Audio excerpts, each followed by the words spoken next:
तो आज के वीडियो में सबसे पहले अपन चर्चा करते हैं स्पिन पेयर्ड और स्पिन फ्री ऑक्टाहेड्रल कॉम्प्लेक्सेस के बारे में। तो स्पिन पेयर्ड और स्पिन फ्री ऑक्टाहेड्रल कॉम्प्लेक्सेस कौन से होते हैं? तो वीबीटी थ्योरी ये कहती है कि जैसे जैसे लिगेंड्स मेटल के साथ जुड़ करके ऑक्टाहेड्रल कॉम्प्लेक्सेस बनाते हैं तो वहाँ पर दो प्रकार की स्थितियाँ बन सकती हैं। दो प्रकार की स्थितियाँ कैसे बन सकती हैं कि या तो अपने पास उसमें कौन सा हाइब्रिडाइजेशन हो, sp3d2 हाइब्रिडाइजेशन हो जाए, यानी nth सेल के d ऑर्बिटल्स इस हाइब्रिडाइजेशन में पार्टिसिपेट करें, या फिर अपने पास है d2sp3 हाइब्रिडाइजेशन आ जाए। कौन सा? d2sp3। तो d2sp3 ये हाइब्रिडाइजेशन आ जाए, इसका मतलब n-1 सेल के d ऑर्बिटल्स हाइब्रिडाइजेशन में पार्टिसिपेट करें।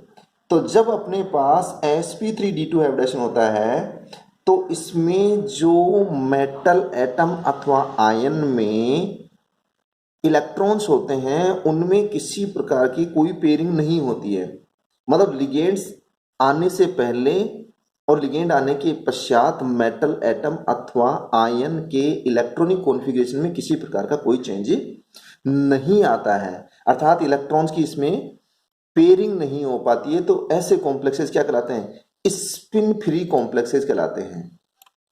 लेकिन जब अपने पास लिगेंड्स आने के बाद इलेक्ट्रॉन्स की यदि क्या हो जाए, पेयरिंग हो जाए, लिगेंड से आने के पश्चात क्या हो जाए, इलेक्ट्रॉन्स की पेयरिंग हो जाए, तो वो जो ऑक्टाहेड्रल कॉम्प्लेक्सेस कहलाएंगे वो कौन से कहलाएंगे? स्पिन पेयर्ड ऑक्टाहेड्रल कॉम्प्लेक्सेस कहलाएंगे। जब स्पिन पेयर्ड कॉम्प्लेक्सेस बनते हैं तो अपने पास इलेक्ट्रॉन्स की पेयरिंग हो गई, अर्थात जो स्पिन का मान है वो क्या हो गया, घट जाएगा। और स्पिन का मान घटने पर हम उनको क्या और कह सकते हैं? लो स्पिन कॉम्प्लेक्सेज। चूंकि लो स्पिन कॉम्प्लेक्सेज के अंदर यानी स्पिन पेयर्ड कॉम्प्लेक्सेज के अंदर के डी ऑर्बिटल्स काम में आते हैं, n-1 सेल के ऑर्बिटल्स काम में आते हैं, इसलिए उनको क्या और कहते हैं अपन? एक और नाम है उनका इनर ऑर्बिटल ऑक्टाहेड्रल कॉम्प्लेक्सेज, जिनको अपन क्या और बोलते हैं? लो स्पिन कॉम्प्लेक्सेज। और क्या कह सकते हैं जिनको अपन? Spin paired complexes. इसी तरह से जो मैंने स्पिन फ्री कॉम्प्लेक्सेज कहा था उनको अपन क्या और कह सकते हैं? हाई स्पिन कॉम्प्लेक्सेज या आउटर ऑर्बिटल कॉम्प्लेक्सेज। ये जो टर्म्स हैं, ये टर्म्स इनर और आउटर वाली ये टॉब नाम के साइंटिस्ट ने दी थी। लो स्पिन और हाई स्पिन वाली जो कॉन्सेप्ट्स हैं वो ऑर्गेल नाम के साइंटिस्ट ने दी थी। स्पिन पेयर्ड और स्पिन फ्री कॉम्प्लेक्सेज की जो टर्म्स हैं वो नाइहोम नाम के साइंटिस्ट ने दी थी। तो ये थोड़ा सा साइंटिस्टों का नाम और ये एक्सप्लेनेशन याद रखना। अब अपन कॉम्प्लेक्सेज की ज्योमेट्री, हाइब्रिडाइजेशन और कोऑर्डिनेशन नंबर के बारे में चर्चा करते हैं। ज्योमेट्री, हाइब्रिडाइजेशन और कोऑर्डिनेशन नंबर। तो सबसे पहले तो देखें टाइप्स ऑफ हाइब्रिडाइजेशन। तो टाइप्स ऑफ हाइब्रिडाइजेशन में अपने पास कौन कौन से हो सकते हैं? sp2, sp3, dsp2 जो ऑक्टाहेड्रल कॉम्प्लेक्सेज डी ब्लॉक के कॉम्प्लेक्सेज में मिलते हैं। dsp3, sp3d, d2sp3, sp3d2। हालांकि और भी हाइब्रिडेशन अपने को देखने को मिलते हैं, जैसे d3s भी अपने को देखने को मिलता है, और भी मिल सकते हैं। यहाँ मैंने कुछ ही एग्जांपल लिए हैं। तो जिसमें sp हाइब्रिडेशन होगा, अर्थात जिसके अंदर दो ही ऑर्बिटल होंगे, तो सीधी सी बात है जब दो ही ऑर्बिटल होंगे तो ऐसा कॉम्प्लेक्स जो बनेगा वो किस शेप का होगा? लीनियर शेप का। और याद रखना यहां पर लोन पेयर्स का कोई रोल नहीं है।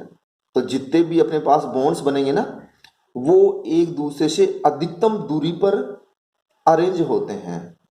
तो ये 180 के एंगल पे आ जाएंगे। sp2 में अपने पास ट्राइगोनल प्लेनर यानी 120 के एंगल पे आ जाएंगे।